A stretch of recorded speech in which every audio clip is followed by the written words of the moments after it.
Foldable phones and all-screen laptops are increasingly popular. But how do curved displays affect user interactions? Hi, I'm Graeme Zinck, and I'll be presenting an evaluation of pen and touch input when dragging through the hinge of curved displays. Manufacturers have released a range of foldable all-screen devices, from small phones to mid-size laptops. However, most research on curved displays focuses on large tabletop displays with a 100mm radius curve. These displays require different postures and motions compared to mainstream devices. Our work evaluates mid-size laptops with a hinge radius of 1, 6, 12, and 24 millimeters. Because few all-screen laptops are commercially available, we fabricated our own laptop prototypes. We laser-cut a wooden mold and precisely bent an acrylic sheet to the appropriate radius and angle. We adhered a clear, flexible digitizer to each prototype to accept pen and touch input. Instead of a display, we used a paper sheet to indicate the 24 targets the participant would use during the experiment. We performed a within-subjects experiment with 15 participants to evaluate dragging at the hinge on each of the 4 prototypes. During the experiment, each prototype was clamped to a wooden stand, and an iPad indicated which tasks to perform. Before each condition, participants were asked to calibrate the system by touching each of the targets. Tasks involved dragging from a start target to an end target. All tasks involved dragging across or along the hinge.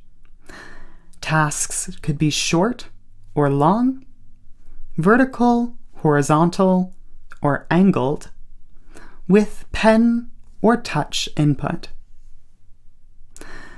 Our analysis focuses on drag time and movement variability. Movement variability quantifies how much movement deviates from a straight line parallel to the targets. We also asked participants for qualitative feedback. We found that in most cases, a 24mm hinge radius was the easiest to use for touch input. The 24mm condition was 13% faster than the 1mm condition and had 7% less movement variability.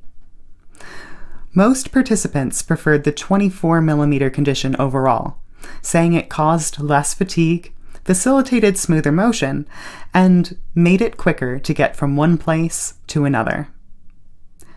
For the 1mm condition, participants made comments such as, "This one was hard," and "Steep curvature sucks." The 1mm condition was particularly challenging because participants lost contact with the display at the hinge. To avoid impact with the fingernail, participants had to twist their wrist as they went through the curve. For pen input, there was no effect of hinge radius on either measure. However, most participants stated that they preferred the 24mm hinge radius. Across all conditions, the angle of the drag had a major impact on performance. For both pen and touch, dragging along the hinge, instead of across it, could reduce time by as much as 27%. Participants described dragging along the hinge as satisfying and really easy. Movement variability was also affected by drag angle, but it differed between touch and pen input. For touch input, dragging along the hinge had the least movement variability. However, for pen input, vertical drags had the least movement variability, up to 39% less than other angles. The worst drag angles tended to be those that approached the curve at tight, acute angles. One participant avoided dragging at acute angles entirely, opting to cross perpendicular to the hinge regardless of the optimal path between targets. Based on our results, our paper presents a series of design recommendations for dragging on foldable devices. First, use a larger hinge radius for touch input to increase usability, but use any of the evaluated hinge radii for pen input, since all of them performed well. Leverage drags along the hinge, since these are faster and provide a tactile marker for guiding the finger. Avoid interactions that require acute angles with the hinge, since these are slower and require more movement. Leverage downward drags across the hinge so users do not accidentally lift their finger off the screen at the hinge. In the paper, we also discuss how these results can be used for crossing-based interfaces. Very few applications take advantage of the unique properties of foldable all-screen laptops.